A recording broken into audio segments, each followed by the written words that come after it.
Our officers act legally, ethically, and morally in all law enforcement actions. They act legally, ethically, and morally. This interview, I think, is from October 2025, and I think it didn't age that well, did it? Now, let's talk about the shootings of Rene Good and Alex Pretty first, and then I have some other topics as well that I want to get into when it comes to how ICE actually acts. I'm not going to show the full videos. I think by now we all know what happened. I just really want to give my opinion. You see, I'm not a US citizen. I'm a European. And as such, I'm not quite accustomed to gun violence the way maybe many Americans are, and even less so when it comes to what I would call a very reckless use of firearms by law enforcement. So, the agents are approaching, he's trying to open the door, the wheels are already turning to the right, so she's clearly trying to drive off here, and I imagine in this situation that she's focusing on this officer here to her left, right out of the window, because he's reaching into the car. That seems to be a bit of a stressful situation. I'm not saying she did everything right, but in such a situation, who honestly would? Okay? Jonathan Ross, the officer who fired the shots, he was circling the car, so he appeared in front of the vehicle pretty much out of nowhere if she didn't pay attention, which probably again she didn't because she was focusing on the other guy, and that's what I imagine I would do in such a situation. And he stops here. Okay, he was walking, but he stops. Let's look at it again. He's not here yet. Okay, he's coming from this other side. And now he stops. He could have just kept walking. Wouldn't have been a problem. So now he stops and he's reaching for his gun, holding the phone in his other hand. This is what happened. Okay? Now, in this situation, from this angle, we can't really tell how far away he is. But luckily, we have so many videos from so many angles that we can actually check a different angle. This is the different angle that I was just talking about, okay? That's the same situation. So that the tires are not yet fully to the right. It's actually still slightly to the left, but she's turning the steering wheel. That one officer is reaching into the car. And this is Officer Ross, who just circled the car and comes to a full stop in front of the vehicle. And that's the distance he has to the vehicle at that point.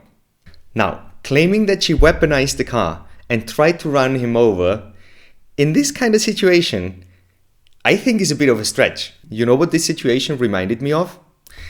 There is this scene of a movie that you might have seen.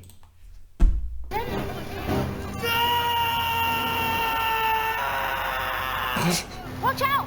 Watch out! Okay, that was a bit stupid, but come on. How can you say you have been in imminent danger? You haven't. Like, you were not. Okay? However, this is what Kristi Noem said to this situation. How can you assert with certainty that she was trying to hurt the officer as opposed to she was trying to flee the scene? If you look at what the definition of domestic terrorism is, it completely fits the situation on the ground. This individual, as you saw in the video that we released just 48 hours after this incident, showed that this officer was hit by her vehicle, she weaponized it, and he defended his life and those colleagues around him and the public. That's an interesting point that she makes here, all right? Like, it's not only did he protect his own life, you know, self-defense kind of, because clearly there was nothing he could have done other than taking out his gun and firing shots in this situation. How do you even get to these ideas? What is wrong with these people? But the thing is, all right, again, European, not US citizen, maybe a bit of a naive view on gun violence. Do you see how many bystanders there are? Right? There's like his colleagues, other people taking videos in pretty much all directions. And you are taking out a gun, firing shots. Anyone could be hit by these shots. All right? That is absolutely not okay. And because I am European, I had to look it up. I thought maybe in the US, you know, this is within the law for the use of firearms for law enforcement, maybe this is not considered.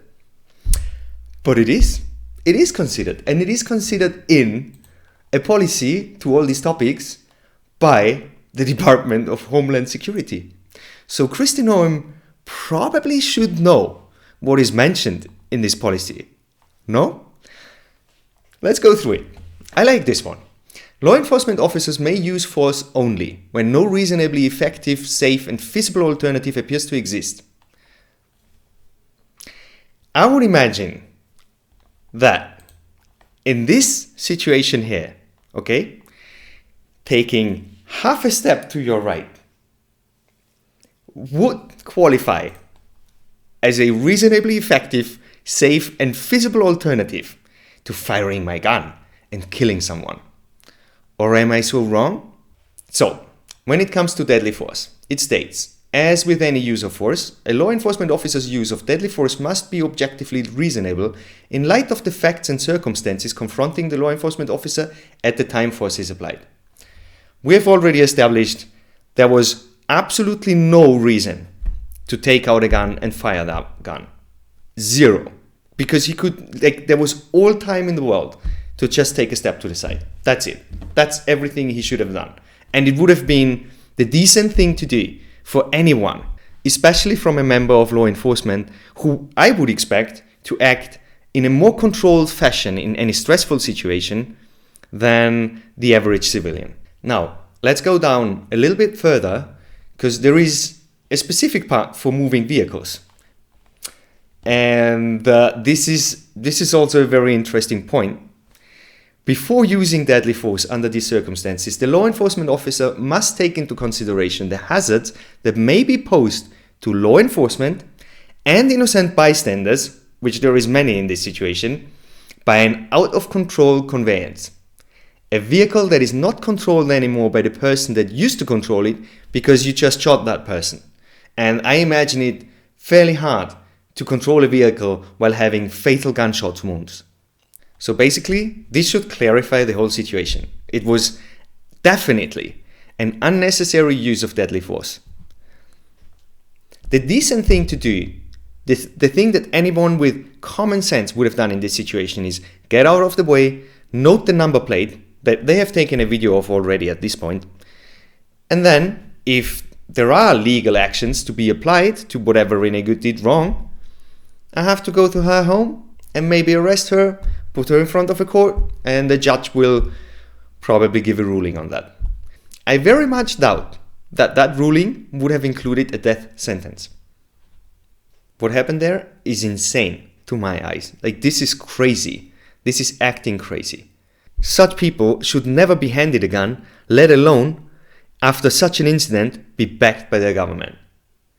Because if that happens, it means they will feel like they can continue to act in a similar way in similar situations or even different situations. But it will loosen the trigger finger. And this is exactly what brings us to the situation with Alex Preddy. Again, I'm a bit late to the party, so we all know already what happened. Both of but Preddy's hands are basically, visible. One holds the phone, the other he held up seemingly to protect. also pay attention on the way he holds the phone, okay? It's like holding his phone like this. We will come back to that. Protect himself from pepper spray. Whoa! Preddy is seen being pepper sprayed. 3 officers grapple with him until he's taken down and held on the frozen pavement. Another group of officers then surrounds him. At 9:01, the federal officer in a gray jacket emerges from the scrum with a gun that appears to match the one Preddy had a permit to carry. Right. So, this is... I don't even have words for that. This is so crazy that I don't really understand why these officers who were involved in this situation aren't arrested yet. They definitely should be. They should not run around with firearms. This is insane. They disarmed him right here. There was, I don't know how many of them actually, 4, 5, 6 of them, held him down on his knees, and that's when they started firing shots. Then they all moved back and kept firing shots at what very much looked like already a lifeless body. This is what has to be wrong in your head to act in such a fashion. And now, because some time already passed since both of these things happened, I know there are some repercussions actually. I think Bovino had to step back, going back into his old job or something, and probably goes into retirement, which I don't fully understand. I think somebody has to be held accountable for all that shit that happened here. And Christian Noem, I think, also will face some sort of repercussions, but that's to be seen in the future, because as of now, I don't really know. I think nothing really happened. All of this that we saw right now, when we come back to the video in the very beginning, the law enforcement agents of ICE were acting legally, ethically, and morally. Really? I think that's not what anybody would call that. Okay? I mean, again, here, because now everybody started talking, well, he took a gun to a protest. Well, again, European, not US citizen. I agree. Why would you bring a gun anywhere in public at all? In Europe, that is something that you simply can't do. Unless you are a member of law enforcement, you can't run around. You can't run around with a loaded gun. It's just like that. That's a total no-go. But it was legal what he did. In the US, it was legal. Look, if this is your law, you can't actually complain about it. Especially the Republicans shouldn't. I mean, they are always going like the Second Amendment is so important with their gun laws and everything. And he had like everything he needed. He was certified to carry a loaded gun, which I think is crazy for a civilian, honestly. Like, that's my European view on things, but I think it is insane. But still, this is US law, okay? So, yeah, there was nothing wrong on that. Also, apparently, the gun was already taken off him. So, with all these people around him and being on the ground, on his knees, 5 people pushing him down, how was he a threat to anyone? Like, how? It's clearly totally impossible. But then, of course, you find people who have to take it to the next level. Of course, this is something that also happens. You've probably already seen this. I want to show you something. Does that look like a gun? I think it does a little bit. Like,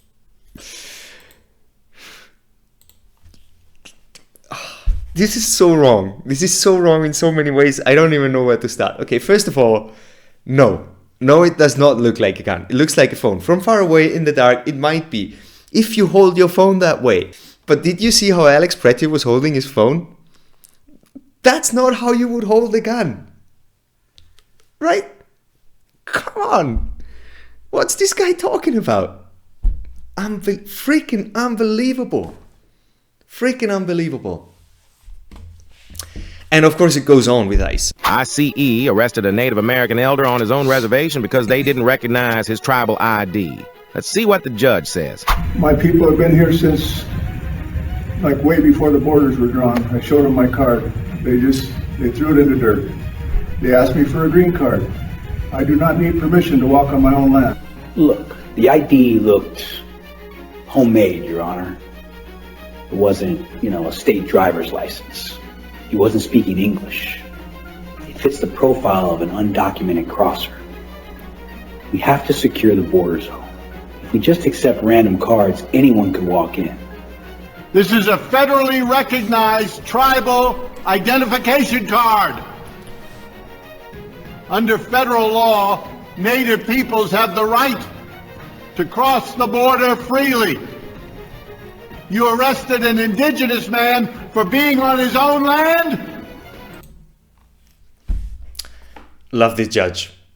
Awesome job. But, coming back to the officer here, shouldn't he know which ID cards? I mean, isn't this exactly his job description? Figuring out who has an ID card that is valid and who doesn't.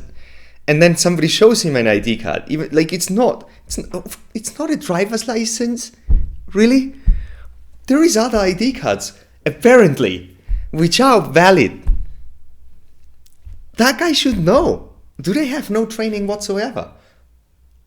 This is so weird about the whole situation. Like, it seems they have not even the most basic training, and then they come with a full lack of common sense and decency. This is ICE, in short. While I was digging into all of this, I was wondering why do they focus so much on Minnesota? Okay, I looked up this map. It's unauthorized immigrants by state. So you have 90,000 in Minnesota. It's not that many. Also, there is not that many people in Minnesota. I looked it up because I thought maybe it's the percentage. I don't really know.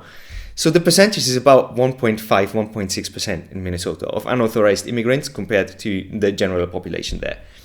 Texas has 1.6 million unauthorized immigrants. A very Republican state, though, so that probably is the difference here. I think this 1.6 million, I looked it up and calculated, so this is 5% of the population in Texas. So even if you take it in percentage-wise, Texas should be the one to focus more on, isn't it? Either way, I was a bit worried that maybe, because we all know by now Trump kind of wants to, go for a third term, and that's a bit of a problem with the US Constitution. So I thought maybe he does what every authoritarian that wants to be a dictator sooner or later starts doing. You create riots. And Minnesota seems to have a bit of a history of protests. So I thought maybe that's the reason why they go there. And I was a bit worried because that would be a pretty bad scenario. Imagine riots start there and go really bad. And then sooner or later they will spread to other states. And then Trump can call for martial law, and then there is no elections anymore. That's pretty much what a couple of other, let's call them authoritarians, did quite recently, but also quite far in the past. This is very standard procedure, I think, for them. However, today I stumbled upon this video.